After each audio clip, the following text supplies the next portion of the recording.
Jeremy, congrats on the win, man. Thank you. Been a while since we saw you in the cage, so yeah. let's start with that. How nice was it to just get in there, compete, and get back to the way Yeah, like that was kind of first and foremost. I worked on so much this year that I wanted to show it, but for one, Matt is a game opponent. You know, I've always been, since the beginning of my career, a path of least resistance. I feel like I could have outstruck him, and I was outstriking him, but why give him a puncher's chance, or why even make it that, like, I know if I turn the knob, which I have the capability of doing because I excel in other areas, that I can completely dominate. So why wouldn't I go that route, you know? I really wanted to finish, but getting those 3 rounds in was kind of crucial to me too, because a year, I think 13, 14 months off, it does show, like you can be in the gym and have hard training rounds, but nothing compares to somebody going 100% and essentially trying to like kill or be killed. You know, like in the gym, guys will give you positions, you'll give up your back, you'll work, you're not going 100%. But in the cage, everything is, grip is 100%. You know, like everything's 100% effort. So it's a whole different game. And when we spoke before the fight, you told me you really liked the matchup. And I mean, if you go back and watch, you told me you're an MMA nerd. So yeah. If you go back and watch Matt's couple of UFC fights, it seemed like that was a problem that he had, was when people would take him down, he wasn't able to get back up. So was that really the game plan coming in here? You felt like you really had a big advantage there? Yeah, it was a comfort, you know, knowing I looked at his fight with Barzola, and I see myself as much better than Barzola, just because even when I was in the UFC, me and Barzola were like, you know, he fought Bochniak, then I fought Bochniak, and he was kind of on my level, so I had an eye on him, I was studying him. Same with Peterson. So these mutual opponents, seeing how he handled them, I knew instantly, I was like, as soon as I get my hands on him, it's going to be different, and he's not going to get up, he's not going to get me off me, because I do that in the gym to higher level guys, like best in the world too, you know. People always have trouble getting me off them. So I wanted to strike more because, like I said, I wanted to test myself. But as soon as, like, I think it was the first shot when I landed, and it was like a time takedown that I didn't have, it was effortless kind of thing. I knew right there, I was like, oh man, I got him. You know, like the rest of the round I can rinse and repeat this if I wanted. And I tried to mix it up a little bit more, but it was just past a path of least resistance. And you know, that was, like you said, that was good matchmaking for your debut. But what do you think's next for you? I mean, they brought in a tough free agent to fight you. Yeah. Is there somebody on the roster now you're kind of looking for, or a level, a certain ranking or anything? Yeah, like I was gonna not call anybody out, you know, because I'm a nerd though. Like I can name drop all day. You know, you got the Henry Corrales, the Adam Borics, the Pedro Carvalho. I know he just lost, but like these guys that are just dropping out, Daniel Weichel. There's all these guys that were in the Grand Prix that are falling out. That is like, I match up with all of them. You know, it's fantastic. So I'm gonna let them do what they want. You know, I'm game for anybody. I think I match up well. I'm one of those guys that I can come in right away and be a threat, or I can build. You know, like they've got a lot of guys. Sorry, I'm climbing here. JJ Wilson, who just fought. You know, like I know he doesn't have that many fights, but another game opponent. You know, like they've got so many guys from every spectrum that I'll let them do their work. Ali, he's a kind of the god of my MMA career. He looks over everything. He'll take care of me. He'll figure out what's next. He'll call me. He'll tell me, and I'll be there. Thanks, man. Thank you. All right, we'll take a few more from our media joining us virtually tonight. Jay. Hey, thanks very much. Jeremy, congrats on the win. You just talked about names. I'm curious about time frames, because when you go back to Canada, you've got a quarantine to go through, and I imagine being recently married, you want some time with the wife. But would you be up for a short turnaround, or is 2021 more realistic?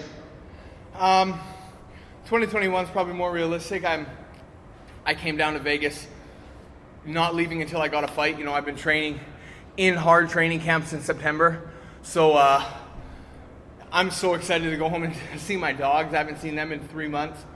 Haven't seen my actual house. We just newly married for 3 weeks, and I took off. So I'm really looking forward to going home. I'm looking forward to a 2-week quarantine, Christmas, decorating my house, you know, doing the whole thing. And I'll be itching to come back to Vegas come January, I guarantee it. So hopefully I'm looking for a February kind of thing. But as for December or before the end of the year, it doesn't look likely to me. Fair enough. And you mentioned the Grand Prix there earlier, and you were in a featherweight tournament in your last promotion. Obviously, the time of year doesn't work out, but is that something you'd be down to do again in the future? And who do you see winning Bellator's Grand Prix? Yeah, I like the tournament style. I like it in the sense of for a contender status too. You know, the $1 million is $1 million, but I really like how it kind of weeds out the pecking order.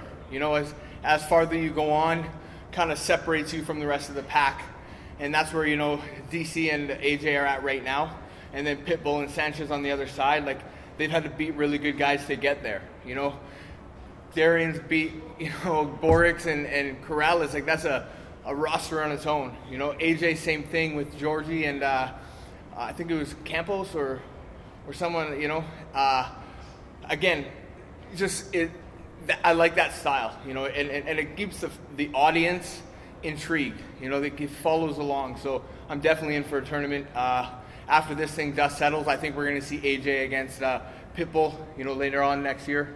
And I don't know who wins that one. Keith? Hey Jeremy, it's Keith Schilling for Sherdog. Congratulations on the victory tonight. Thank you very much. So we were just talking about the Grand Prix. You know, we all love the Grand Prix because we got the best guys fighting each other. The bad part of it is the best guys just all fought each other, and a lot of times the winner of it will face someone who wasn't in the Grand Prix. Is there any chance that you're thinking, hey, maybe I'll get the title shot, and if so, you know, do you feel like you match up great and that's something that you could win right away?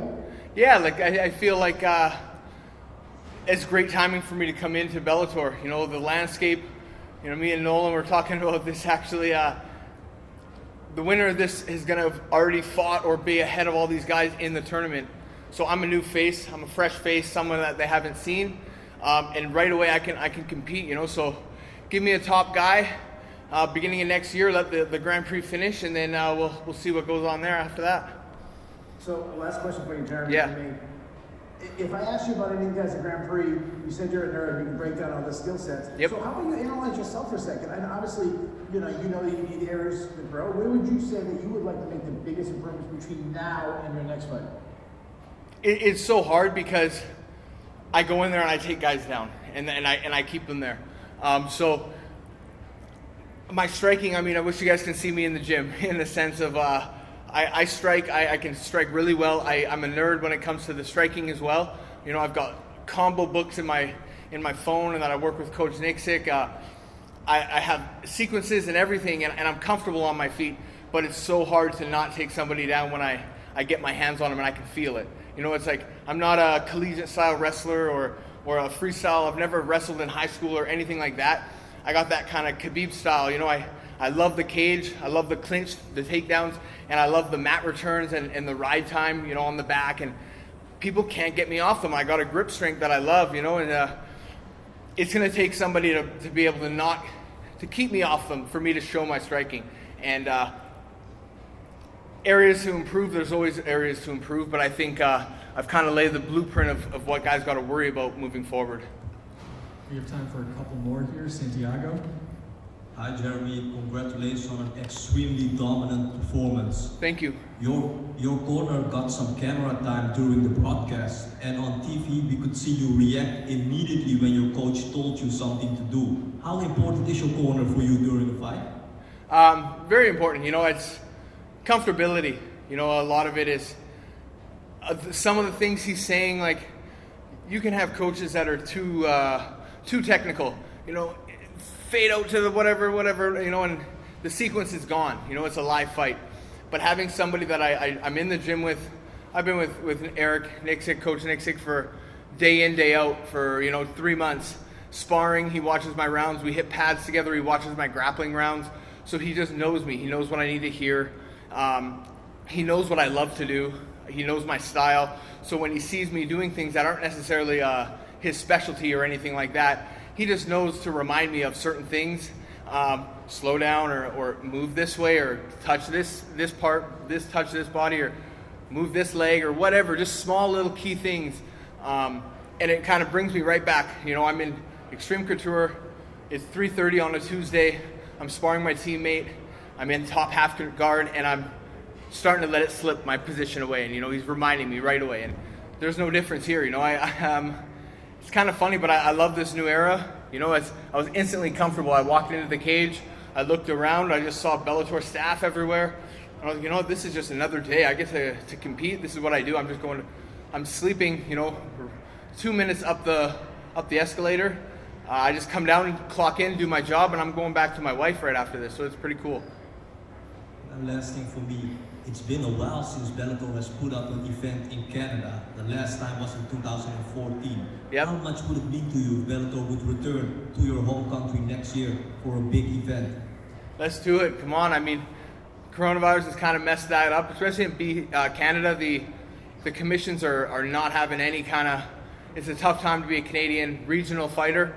I feel for those guys. You know, there's no shows going on. It's kind of a dead land out there right now, but they're all grinding, they're all training, and Bellator signed a lot of good Canadians. Lance's fight, Gibson Jr. fell out, unfortunately. We got Julia Budd. They signed a few other BC guys. We got Josh Hill. Like, there's a lot of Canadian talent. So let's do a show, man. Anywhere. I would love to go represent in Canada. Last one, Dunna. Hey Jeremy, if Rich or Scott or whoever at Bellator were to hand you the book and say, book yourself your 2021, how many fights are you doing? Who are you looking to get in there with? Like, you've been out for so long. Are you looking to stay active 3-4 times next year? Yeah, you know, I'm really looking forward to just going home. You know, I'm going to be home tomorrow. Typically, whenever I fight, me and the wife stay for a few days afterwards. But I'm on the first flight out tomorrow morning. I haven't seen my dogs, like I said. I'm excited to go home, spend time with my family on Christmas, and then I would love to be able to fight, you know, mid-February, again in the summer, then again, you know, this time next year, September, October, and then even a December thing. You know, ideally 3 fights next year would be perfect. Last one from me. I wanted to ask a little bit about, you talked about your corner just there. You mentioned, I mean, they seemed almost pissed off with you toward the end, right? Because it seemed like they were so desperate for you to get that finish in the last 30 seconds. Talk to me about what was going on there. Yeah, it's frustrating. You know, he knows how badly I wanted to finish, and I almost had it. I know one time in the second round, he kind of crumbled a few times, but he's a gamer. You know, he's been finished how many times in 30-something fights. You know, and then in that third round, you know, my grip was kind of burning a bit. He was tucking his head, so I didn't want to hit the back of his head. The ref was on me on, you know, don't get crazy, don't start, you know, spazzing out and hitting the back of the head, and that's the last thing I want to do is get a foul, you know, 30 seconds left. So I was really trying to pick my shots. He was really, really warning me about touching the ear.